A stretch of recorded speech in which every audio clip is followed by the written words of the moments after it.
बादल जी, बहुत भूख लगी है। चलो जंगल चलकर किसी पक्षी को उल्लू बनाकर अपना पेट भरते हैं। बिजली, कल मैंने नदी के पास देखा था, एक तोता समोसे बेच रहा था। चलो आज हम उसी तोते के पास जाते हैं। फिर कप्पा और कपी उड़ते हैं और वो सीधे तोते के समोसों के ठेले पर जाते हैं। कफो कफो, बताओ क्या लेना है तुम दोनों को? तोते भैया, पहले तुम इस बुलबुल को समोसे दे दो। तोते भैया, मुझे 5 समोसे मीठी और तीखी चटनी के साथ दे दो। जैसे ही बुलबुल समोसे लेकर जाती है तो बिजली कपी इधर उधर देखकर बोलती है। तोते भैया, बहुत बुरा हुआ, हमारे साथ बहुत बुरा हुआ। हम पति पत्नी दूसरे जंगल से लौट रहे थे कि एक उल्लू ने हमें रास्ते में रोककर हमारा सारा सामान लूट लिया। ये तो बहुत बुरा किया किसी ने आपके साथ। तोते भैया, जहाँ बुरे पक्षी रहते हैं वहाँ तुम जैसे अच्छे पक्षी भी तो रहते हैं। तोते तोते भैया, भूखे हैं, बहुत भूख लगी हुई है, हमें एक एक समोसा ही दे दो। हम गरीबों का पेट भर जाएगा तो आगे का सफर करने में मुश्किल नहीं होगी। तोते को उन कपों पर दया आ जाती है और वो उन दोनों को एक एक समोसा दे देता है। बहुत स्वादिष्ट। तोते भैया, तुम बहुत अच्छे हो। ऐसे तोते को उल्लू बनाकर वो पति पत्नी पेट भरकर समोसे खाते हैं और फिर अपने घर वापस चले जाते हैं। दूसरे दिन वो पति पत्नी फिर से अपने घर से निकलते हैं। वो दोनों नदी पर बैठकर सलाह करते हैं। बादल जी, आज तो मेरा जलेबी खाने का बहुत मन है। बिजली, बड़े पेड़ के नीचे चिड़िया जलेबियाँ बेचती है, लेकिन उसे उल्लू बनाना थोड़ा मुश्किल है। तुम चलो मेरे साथ, मुझे भी बिजली कहते हैं, मैं कोई ना कोई तरीका तो निकाल ही लूंगी। फिर बिजली कपी और बादल कप्पा उड़ते हैं और वो सीधे चिड़िया के पास जाते हैं। बिजली कपी वहाँ जाकर रोने लग जाती है। चिड़िया, मेरी प्यारी बहन चिड़िया, मेरी माँ बहुत बीमार है। डॉक्टर ने बताया है अगर शाम तक मेरी माँ को जलेबियाँ ना खिलाई तो मेरी माँ मर जाएगी। बचा लो चिड़िया बहन, मेरी पत्नी की माँ को बचा लो। तो दिक्कत किस बात की है? आप मुझसे जलेबियाँ ले जाएं। मेरा तो काम ही यही जलेबियाँ बेचना है। चिड़िया, मेरी प्यारी बहन चिड़िया, एक दिक्कत है, हमारे पास पैसे नहीं है। रास्ते में आते हुए पहाड़ों के पास एक उल्लू ने हमें लूट लिया है। अच्छा, तो ऐसी बात है, आप ये जलेबियाँ ले जाएं और अपनी माँ को जाकर बचाएं। अगर मेरी जलेबियाँ खाने से किसी की जान बच जाए तो मुझे बहुत खुशी होगी। मेरी माँ भी ये जलेबियाँ खाकर बहुत खुश होगी। फिर वो पति पत्नी जलेबियाँ लेकर वहाँ से चले जाती हैं। पीछे ही तोता वहाँ आता है। कौवों को जाता हुआ देखकर तोता चिड़िया से पूछता है। चिड़िया बहन, ये यहाँ क्या करने आए थे? बहुत मजबूर थे ये कौवे, बेचारे जलेबियाँ लेने आए थे, लेकिन रास्ते में पहाड़ों के पास उल्लू ने लूट लिया, ऐसा ही है ना? हाँ हाँ तोते भैया, ऐसा ही है, लेकिन आपको कैसे पता चला? यही बात बोलकर तो ये कौवे कल मुझसे समोसे खाकर गए थे। इसका मतलब ये कौवे फ्रॉड हैं, वो मुझे भी चूना लगा गए। बादल जी, जब मैंने उस चिड़िया से कहा कि अगर मेरी माँ को जलेबियाँ नहीं मिलेंगी तो वो मर जाएगी, वो बेचारी चिड़िया तो सच में रोने लगी। हो, बिजली, मुझे तो हंसी आ रही थी। बादल जी, अब तो हर दिन नए पक्षी को उल्लू बनाकर अपना पेट भरेंगे। अगले दिन वो पति पत्नी चील चाची की दुकान पर जाते हैं। चील जंगल में आम का जूस बनाया करती थी। कौवे और कभी, क्या जूस पीने आए हो? चील चाची, इस जंगल के पक्षी बहुत अच्छे हैं, हम दोनों विदेश के जंगल से आए हैं। कल ही चिड़िया ने हमें जलेबियाँ दी थी और हमसे कहा कि आपसे जाकर जूस पी ले और पैसे चिड़िया दे देगी। अगर पैसे चिड़िया देगी तो ठीक है, लो तुम दोनों जूस पियो। तभी पीछे से मानो चिड़िया और चीकू तोता भी आ जाते हैं। आखिर कब तक तुम ऐसे झूठ बोलते रहोगे? एक न एक दिन तो पकड़े ही जाओगे। क्या हुआ चिड़िया? चील चाची, पहले इन्होंने तोते को पागल बनाया और फिर मुझे, और आज आपको चूना लगाने के चक्कर में है ये कौवे। धोखा, झूठ, वो भी चील चाची से। बिजली भाग, वरना बहुत पीटेंगे। इससे पहले कि वो भाग पाते, चील चाची उन्हें पकड़ लेती है। वो उन दोनों को मार मार कर उन्हें उल्लू बना देती है। ऐसे उन कपों को पूरे काम की सजा मिलती है। प्यारे दोस्तों, इस कहानी को लाइक अपने दोस्तों के साथ शेयर करना मत भूलिएगा। आपका धन्यवाद। मानो चिड़िया के घर के बाहर एक आम का पेड़ था, जिस पर पके हुए पीले पीले आम लगे थे। चिड़िया को जब भी भूख लगती तो वो अपने पेड़ से आम तोड़कर खा लेती। चिड़िया के पड़ोस में कौवे रहते थे। आज तो बहुत भूख लगी हुई है। बादल भी कई दिनों से दूसरे जंगल गया हुआ है। क्यों ना मैं आज चिड़िया से आम लेकर ही खा लूं। बिजली कौवी ऐसा सोचकर मानो चिड़िया के पास जाती है। चिड़िया बहन, मुझे एक पका हुआ आम दे दो, मुझे बहुत भूख लगी है। बिजली बहन, वो दिन याद करो जब मैंने आपसे कहा था कि मेरे आम के पेड़ को पानी देने में मेरी मदद करो, लेकिन तुमने उस दिन साफ मना कर दिया था। माँ कसम चिड़िया बहन, उस दिन मेरे पेट में बहुत दर्द था। अच्छा, अब ज्यादा नाटक मत करो। फिर मानो चिड़िया अपने आम के पेड़ से एक आम तोड़कर बिजली कौवी को दे देती है। बिजली कौवी वो आम लेकर अपने घर चली जाती है। बहुत स्वादिष्ट है ये मीठा आम। मैं खाऊंगी, मैं और भी मीठे मीठे आम खाऊंगी। वो आम खाकर बिजली कौवी फिर से मानो चिड़िया के पास जाती है। चिड़िया बहन, मैंने वो एक आम खा लिया, लेकिन मेरा पेट अभी तक नहीं भरा। बिजली बहन, दिन में बस एक आम ही खाते हैं। अगर मैं अपने आम के पेड़ से आम तोड़ती रही तो मेरे पेड़ के आम खत्म हो जाएंगे। मैं फिर कहाँ जाऊंगी? ठीक है चिड़िया, मैं दाना ढूंढ कर खा लेती हूँ। बिजली कौवी गुस्से में वहाँ से चली जाती है। बिजली कौवी पूरे जंगल में इधर उधर घूमती फिरती है, लेकिन उसे दाना कहीं से भी नहीं मिलता। थक हार कर बिजली कौवी एक पेड़ की डाल पर बैठ जाती है। तभी बिजली कौवी की माँ वहाँ आ जाती है। बिजली बेटी, मुझे बहुत भूख लगी हुई है। क्या तुम्हारे पास खाने के लिए कुछ है? माँ, मैं भी भूखी हूँ। अगर तुम मेरा साथ दो तो हम दोनों का पेट भर सकता है। वो कैसे बेटी, मुझे जल्दी से बताओ। माँ, मेरे पड़ोस में चिड़िया रहती है। उसके आंगन में एक आम का पेड़ है। उस पेड़ पर बहुत मीठे मीठे आम लगे हुए हैं। क्यों ना हम वही चोरी कर कर खाएं? तो ठीक है बेटी, रात को हम मिलकर रात को ही चोरी करेंगे और फिर रात को हम पेट भरकर वो मीठे मीठे आम खाएंगे। जंगल में जिसे भी भूख लगती वो मानो चिड़िया के पास आता। चिंकी तोती भी मानो चिड़िया से आम लेने आती है। चिड़िया बहन, मुझे कुछ कच्चे आम तोड़कर दे दो, मैंने आम का अचार डालना है। हाँ चिंकी बहन, जरूर। जब तक मेरे पेड़ पर आम है मैं सबको दूंगी। फिर मानो चिड़िया कुछ कच्चे आम तोड़कर चिंकी तोती को दे देती है। तभी तोती की नजर पेड़ पर जाती है। वहाँ एक कीड़ा था। चिड़िया बहन, तुम्हारे आम के पेड़ पर तो कीड़ों ने हमला कर दिया है। तुम्हें दवाई का छिड़काव करना होगा। अगर दवा का छिड़काव ना किया तो ये कीड़े तुम्हारे सारे आम के पेड़ को खराब कर देंगे। लेकिन तोती बहन, मेरे पास तो दवा नहीं है। तुम चिंता नहीं करो, मेरे पास है, मैं तुम्हें अभी ला कर देती हूँ।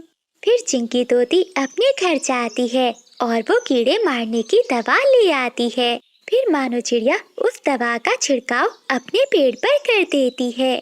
चिड़िया बहन, अब आप एक दिन तक इस पेड़ से आम मत तोड़ना। इस दवा का असर कल तक खत्म हो जाएगा। फिर आप ये आम तोड़कर खा लेना। ठीक है तोती बहन, मैं ना ही किसी को आम दूंगी और ना खुद खाऊंगी। फिर मानो चिड़िया अपने घर चली जाती है। जंगल में रात हो जाती है। आज तो बहुत दिनों के बाद मीठे मीठे आम खाऊंगी। अब मैं चाहती हूँ बिजली मेरा इंतजार कर रही होगी। फिर बिजली कौवी की माँ अपने घर से निकलती है और अपनी बेटी के घर के दरवाजे पर दस्तक देती है। बेटी, दरवाजा खोलो। बिजली कौवी दरवाजा खोलती है। माँ, मैं तुम्हारा ही इंतजार कर रही थी। हमसे रोज रोज चोरी थोड़ी ना होगी। मैंने सोच लिया है, हम चिड़िया के सारे आम ही चुरा लेंगे और फिर रात को बैठकर आधे आधे बांटकर मिलकर खाएंगे। फिर बिजली कौवी एक टोकरी अपनी माँ को देती है और दूसरी खुद रखती है और वो दोनों रात के अंधेरे में चिड़िया के बागीचे में जाती हैं। बेटी, तुम जाकर खिड़की से देखो चिड़िया सो रही है कि नहीं। फिर बिजली कभी उड़ती है और वो चिड़िया की खिड़की में जाकर देखती है। मानो चिड़िया अपने घर में मीठी नींद सो रही थी। ये देखकर बिजली कभी तुरंत अपनी माँ के पास आती है। माँ, वो चिड़िया तो बहुत आराम से सो रही है। लगता है आज पूरी रात नहीं उठने वाली। अब जल्दी से हम दोनों मिलकर ये सारे आम तोड़कर मेरे घर ले जाते हैं। फिर वो दोनों माँ बेटी सारे आम तोड़ तोड़ कर अपनी टोकरियाँ भर लेती हैं। टोकरियाँ भरकर वो दोनों वहाँ से भाग जाती हैं। बेटी चलो, जी भरकर मीठे मीठे आम खाएं। ऐसा कहते हुए वो माँ बेटी दोनों आम खाने लगती हैं। अगली सुबह मानो चिड़िया जब अपने बागीचे में आती है तो वो देखकर बहुत हैरान होती है कि पेड़ पर एक भी आम नहीं लगा था। अरे ये क्या हुआ, किसी ने मेरे पेड़ से आम चुरा लिए। लेकिन उन आम पर तो दवाई लगी हुई थी। मानो चिड़िया जल्दी से तोती के पास जाती है। चिंकी बहन, किसी ने मेरे पेड़ से आम तोड़ लिए हैं।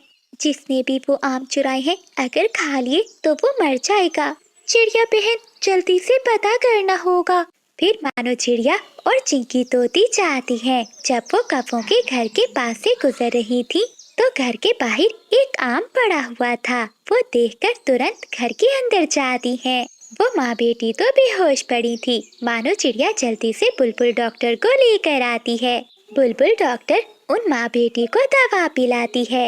थोड़ी देर बाद वो दोनों माँ बेटी अपनी आंखें खोलती हैं। माँ, क्या मैं जिंदा हूँ? काफी, अभी तो तुम जिंदा हो। अगर हम यहाँ नहीं आते तो तुम मर जाती। फिर वो दोनों माँ बेटी मानो चिड़िया से माफी मांगती हैं और दोबारा चोरी ना करने का वादा करती हैं। क्या हो गया है बिजली, सुबह सुबह क्या ढूंढ रही हो? किसी ने मेरा एक रसगुल्ला चुरा लिया है। तो फिर क्या हो गया? अगर किसी ने तुम्हारा एक रसगुल्ला चुरा लिया है तो तुम्हें पता भी है कि मेरे लिए एक रसगुल्ले की कीमत कितनी है? मुझे अच्छे से याद है, मैंने 5 रसगुल्ले गिन कर रखे थे। अब बस 4 ही बचे हैं। बिजली, हो सकता है तुमने गलत गिन लिए हो। वैसे भी बुढ़ापे में याददाश्त कमजोर हो जाती है। क्या बुढ़ापा? मेरी बस चोंच घिसी है, अकल नहीं। वैसे भी खाने पीने की चीजों का मुझे हिसाब बराबर याद रहता है। हाँ बिजली, ये बात ठीक है। खाने पीने के मामले में बहुत पक्की हो। क्या क्या कहा तुमने? कुछ नहीं कुछ नहीं। तुम्हारा रसगुल्ला किसने चुराया होगा? कहीं उस मोटी चोंच वाले ने तो मेरा रसगुल्ला नहीं चुरा लिया? नहीं नहीं बिजली, वो तोता ऐसा नहीं कर सकता। अरे, वो मोटी चोंच वाला कैसे नहीं हो सकता? तुम्हें याद है एक बार उसने मेरी खीर खा ली थी और इल्जाम बिल्ली पर लगा दिया था। लेकिन बिजली, वो तो बहुत पुरानी बात है। बात पुरानी है तो क्या हुआ? तुमने वो कहावत नहीं सुनी? चोर चोरी से जाए लेकिन हेरा फेरी से ना जाए। लेकिन अब क्या होगा? होना क्या है, मैं पकड़ूंगी चोर को। ऐसा कहते हुए बिजली मौसी अपने घर से निकलती है और पड़ोस पे तोते के पास जाती है। अरे ओए मोटी चोंच वाले तोते, निकल बाहर। अरे क्या हो गया मौसी, क्यों चिल्ला रही हो? अच्छा, तो तुझे कुछ नहीं पता? हाँ, मुझे कुछ नहीं पता, लेकिन हुआ क्या है? एक तो मेरे रसगुल्ले चुरा कर खाता है और ऊपर से अनजान बन रहा है। ये क्या बोल रही हो मौसी? भला मैं तुम्हारे रसगुल्ले क्यों खाऊंगा, तो भी चुरा कर? वो सब मैं नहीं जानती, ला मेरा रसगुल्ला। मैं सच कह रहा हूँ बिजली मौसी, मैंने आपके रसगुल्ले नहीं चुराए। और हाँ, इसका क्या सबूत है कि तुम्हारा रसगुल्ला मैंने चुराया है? सबूत ही तो नहीं है। अगर सबूत होता तो तू यहाँ ना बैठा होता। अब तक तो तुझे मैं जेल में भिजवा देती। अरे खड़ूस मौसी, लगता है तेरा दिमाग खराब हो गया है। मेरा नहीं, तेरा दिमाग खराब हो गया है मोटी चोंच वाले। जो तूने मुझसे पंगा लिया, मैं तुझे छोड़ूंगी नहीं।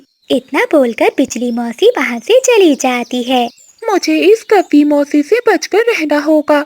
जिसके पीछे भी पड़ जाती है उसका जीना हराम कर देती है।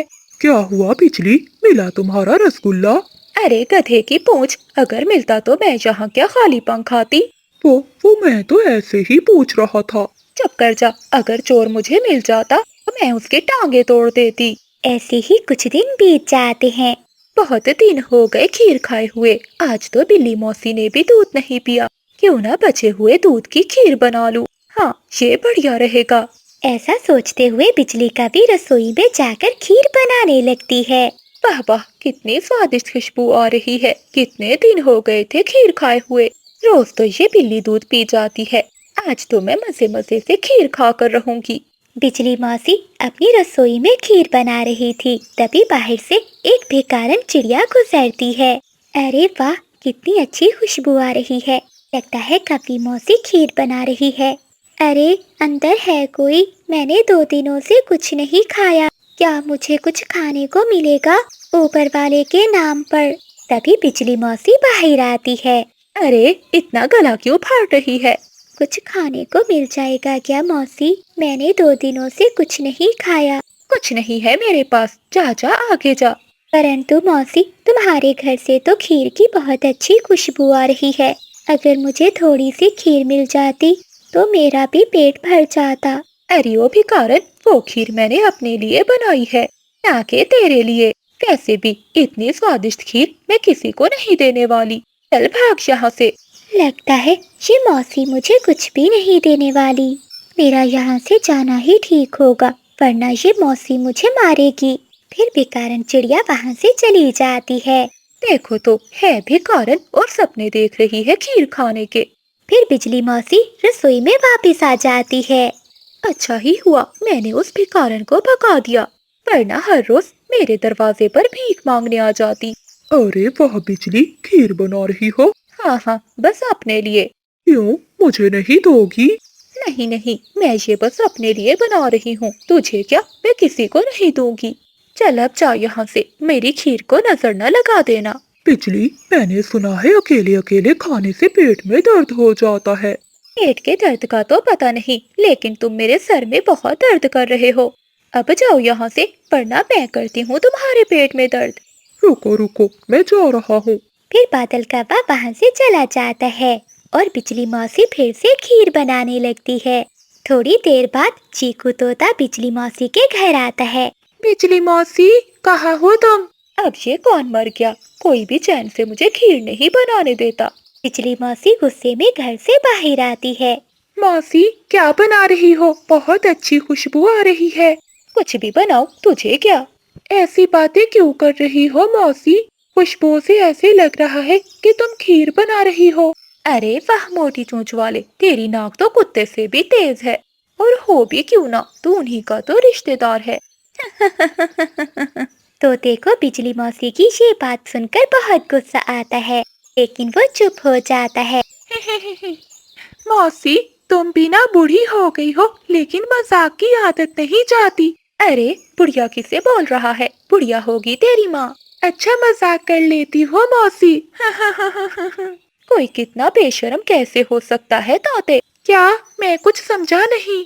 मुझे सब पता है, तू खीर के लिए मुझसे अपनी बेइज्जती करवा रहा है। अरे नहीं नहीं मौसी, ऐसी बात नहीं है।